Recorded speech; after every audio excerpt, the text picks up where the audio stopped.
ఇడ్లీకి సైడ్ డిష్‌గా పచ్చడైతే చేశానండి. బీరకాయ పచ్చడి. పల్లీలు వేసి చేశాను. చానా బాగా టేస్టీగా అయితే ఉందండి. ఎలా చేయాలో చూద్దాం రండి. ముందుగా వచ్చేసి ప్యాన్‌లో అయితే నేను పల్లీలైతే వేయించుకుంటున్నాను నేను. పల్లీలొచ్చేసి కొంచెంగా ఆయిల్ వేసి వేయించుకుందాము. ఒక 2 మినిట్స్ అయితే బాగా వేయించుకుందామండి. సిమ్‌లో వేయించుకున్నామంటే కొంచెం మాడకుండా ఉంటుంది. ఇప్పుడొచ్చేసి బాగా వేగాయండి. ఇవి తీసి పక్కన పెట్టుకుందాం ఇప్పుడు. తర్వాతొచ్చేసి నేను పచ్చిమిరకాయలైతే వేయించుకుంటున్నాను నేను.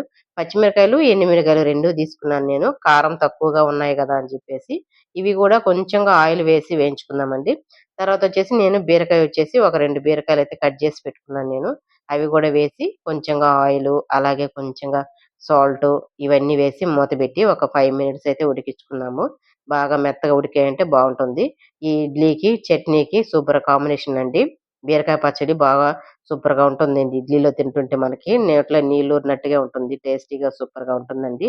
అలాగే ఇడ్లీ తట్టు గాని నాకు బాగా పెద్ద పెద్ద తట్లండి ఇవి.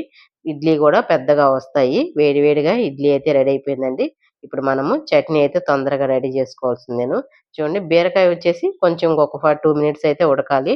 బాగా ఉడికిన తర్వాత తీసి పక్కన పెట్టుకునేసి, టమాటాలొచ్చేసి ఒక 5 టమాటాలైతే తీసుకున్నాను నేను.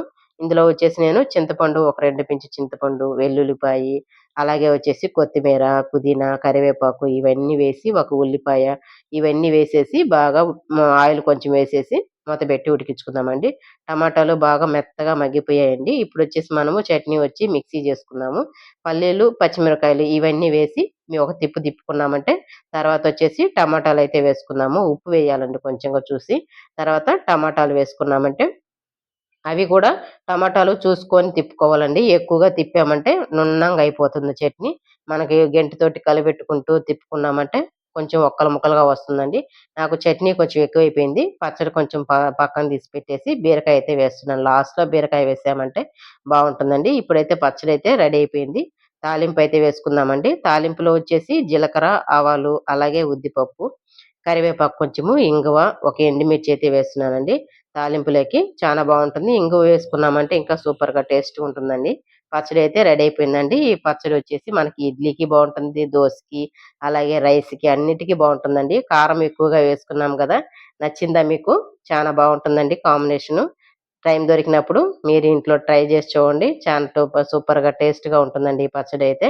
నాకైతే చాలా బాగా ఇష్టము. అలాగే మా అబ్బాయికొచ్చేసి స్కూల్లో వాళ్ళ ఫ్రెండ్స్ గూడా అడిగారంట. ఈ చట్నీ తీసుకొచ్చేటప్పుడు కొంచెం ఎక్కువగానే తీసుకురా, మాకు బాగా నచ్చిందని చెప్పేసి. ఇడ్లీలోకి సూపర్ కాంబినేషన్ అండి. ఇడ్లీకి, ఈ బీరకాయ చట్నీకి బావుంటుందండి. Okay friends. వీడియో గాని నచ్చిందంటే ఒక లైక్